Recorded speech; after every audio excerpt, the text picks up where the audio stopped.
Ashama harka fuunee daawwattootaaf dhaggeeffattoota Finfinnee Maltiimiidiyaa nagaan keenya kabajaa bakka irraa nuuf dhuftan marattis nagaa qabu jenna. Akkam jirtu?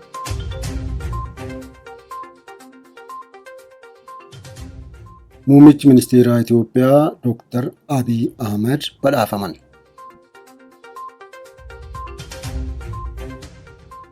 Muummichi Ministeeraa Itoophiyaa Dr. Abiy Ahmed badhaasa hooggansa Afrikaa addaa badhaafaman. Muummichi Ministeeraa Itoophiyaa Abiy Ahmed walgahii hooggantoota Yuunaayitid Isteetii fi Afrikaa kaleessa jalqabe irratti hirmaachuuf Waashingtanitti argamu. Akka White House jedhetti jilli biyyoota Afrikaa affeeraman 49 fi gamtaa Afrikaa miseensota waldaalee siivikii fi damee dhuunfaa ni hirmaatu. Ameerikaa Waashingtanitti muummichi ministeeraa badhaasa hooggansa Afrikaa adda ta'e Akaadaamii Ga'umsa Ameerikaa fi Tumsa Abdii Addunyaarraa fudhataniiru. Badhaasi kunis akka seenaa milkaa'ina Afrikaatti kaka'umsa Itoophiyaan ashaaraa magariisaa qabaatteef jechadha.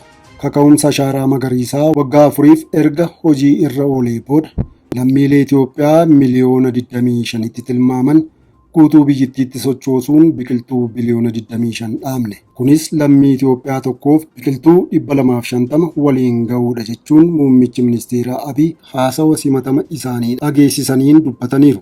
Har'a kaka'umsi dhaala magariisaa Itoophiyaa sagantaa bosona dhaabuu fi bosona deebisanii dhaabuun bakkatti deebisuu bal'aa kan Amaazonitti aanuudha jechuunis dubbatan muummeen ministeeraa Itoophiyaa Dr. Abiy Ahmed.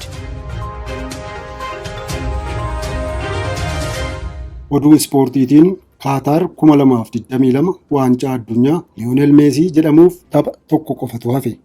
Liyoonel Meesiin kaayyoo guddaa ofii fi biyya isaatiif ijarra godhate waancaa addunyaa harkaan gahachuuf daqiiqaa 90 qofatu isaa hafe. Xumura walakkaa kibxata muddee 13 bara 2022 Kirooshiyaa waliin taphatan irratti Arjentiinaan galii 3-0 mo'attee xumura waancaa addunyaa kan bara 2022 qaqqabatteetti. Tapha kana irratti gaheen Meesiin baachaa ture addunyaa ajaa'ibuurra darbee waancaan addunyaa kan bara 2022 Qaataritti qophaa'e kun kan Meesii yoo jedhameyyuu itti xiqqaata jechaa jiru deeggartoonni kubbaa miilaa. Meesiinis ga'umsa isaatiin nama raajuu itti fufeera. Biyyi isaa Arjentiinaan taphawwan ramaddiirraa kaasee nusaa fi walakkaa xumuraa irratti akka mootanii darban gochuun gaheen isaa addatti bahee mul'achaa tureera. Akkuma goota kubbaa miilaa biyya isaa addunyaan ragaa baatuuf Diyaagoo Armaan Maaraadoonaa kan bara 1986 Meeksikootti waancaa addunyaa mo'ate Liyoonel Meesiinis waancaa maqaa isaa waliin ka'uu kana harka galfachuun seenaa hojjeta jedhamee eegamaas jira. Kanaaf har'a galgala Moorookoo fi Faransaay keessaa abbaa mootee waliin xumura waancaa irratti dhiyaatee Qaataar 2022 waancaa addunyaa Meesii jedhame kana dhugoomsaa laata. Ammumayyuu Liyoonel Meesiin taphataa addunyaa irratti kan ittiin qixxaatu hin jirre jedhamaa jira. Waancaa addunyaa kan bara 2022 Qaataar qopheessite kana harka galfannaan garuu hunduu qarqaraa hanga qarqaraatti walii galtee kubbaa miilaatiin addunyaa kanarratti tokkicha qixxee hin arganne jedhamuun isaa waan hin oolle ta'a. Liyoonel Meesiin tapha biyyi isaa kaleessa Kirooshiyaa warra Luukaa Moodiriich mo'ate irratti goolii tokko adabbii peenaalitiidhaan lakkoofsisuun alatti galiiwwan lamaan Juuliyaan Alvaarees lakkoofsiseef gumaacha kallattii godheera. Badhaasa kubbaa miilaa guddicha Baalandoor si'a 7 kan mo'ate Liyoonel Meesiin amma umuriin isaa waggaa 35 guuteera. Liyoonel Meesiin tapha gurguddaa keessatti yeroo taphatu kun si'a 1000f lammaffaa isaa yoo ta'u galiiwwan 791 lakkoofsisee kubbaa 340 ammoo mijeessee hiriyoota isaatiif kenneera.